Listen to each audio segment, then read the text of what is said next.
Hello, V K ನಿಜವಾಸ್ತು ಚಾನಲ್ಗೆ ಸುಸ್ವಾಗತ. ವೀಕ್ಷಕರಿಗೆ ಶುಭಾಶಯಗಳು. ಈಗಾಗಲೇ ನಾನು ಹೇಳಿರುವಂತೆ ನಮ್ಮ ವಿಡಿಯೋವನ್ನು ಲೈಕ್ ಮಾಡಿ, ಸಬ್ಸ್ಕ್ರೈಬ್ ಮಾಡಿ, ಬೆಲ್ ಐಕಾನ್ ಒತ್ತಿ ಇತರರಿಗೆ ಶೇರ್ ಮಾಡಿ ಎಂದು ಪ್ರಥಮದಲ್ಲಿ ಹೇಳುತ್ತಿದ್ದೇನೆ. ಓಂ ಶ್ರೀ ವೀರಭದ್ರೇಶ್ವರಾಯ ನಮಃ.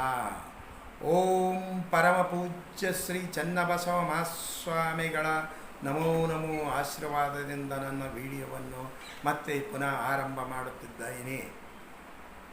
ನಮೋ ನಮೋ ಚನ್ನಬಸವ ಮಹಾಸ್ವಾಮಿಗಳಿಗೆ.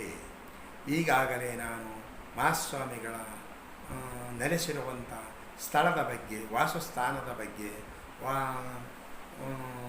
ವಾಸ್ತು ಬಗ್ಗೆ, ವಾಸ್ತುಸ್ಥಾನದ ಬಗ್ಗೆ, ವಾಸ್ತು ಸ್ಥಳದ ಬಗ್ಗೆ ಕೂಲಂಕುಷವಾಗಿ ಒಂದು 4 ವಿಡಿಯೋದಲ್ಲಿ ಹೇಳಿದ್ದೇನೆ.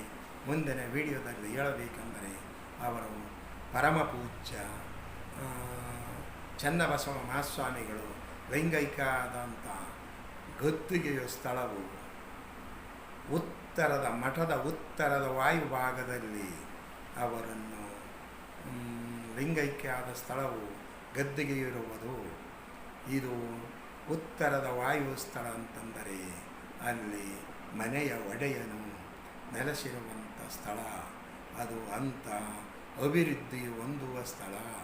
ಅದು ಮನೆಯ ಯಜಮಾನನು ಅಂದರೆ ಮಠದ ಮುಖ್ಯಾಧಿಪತಿಯು, ಪೀಠಾಧಿಪತಿಯು ಅಲ್ಲಿ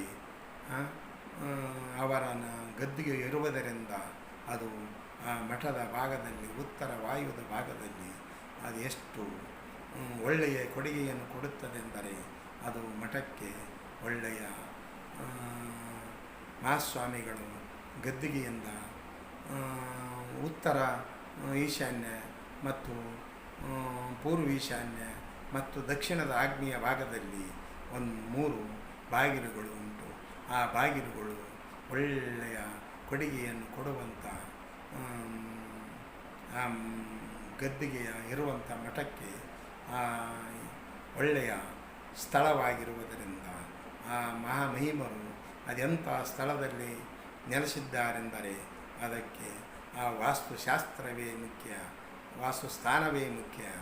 ಅವರು ಅದೆಂಥ ಸ್ಥಳದಲ್ಲಿ ಐಕ್ಯ ಆಗಿದ್ದಾರೆ, ಲಿಂಗೈಕ್ಯ ಆಗಿದ್ದಾರೆಂದರೆ ಅದು ಹೇಳಲಿಕ್ಕೆ ಅಸಾಧ್ಯದ ಮಾತು.